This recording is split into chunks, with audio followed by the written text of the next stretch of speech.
Good evening, guys. How it's going with you today? I will show you the correct way how to fix sense of this problem on Play Store. Just watch this video till the end. So let's start.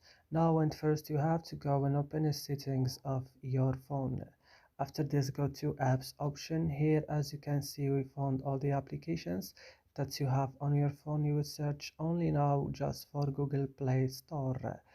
When you found it, just open it like this and then go now to storage, click on clear cache, also clear data, and then go back and click on force stop and click OK. And now the last things, guys, what you should do is to restart in your phone, and then you have to open Play Store and you will see that it's your problem solved. So I hope this video is helpful for you. Don't forget to like, subscribe in our channel, and see you in another video.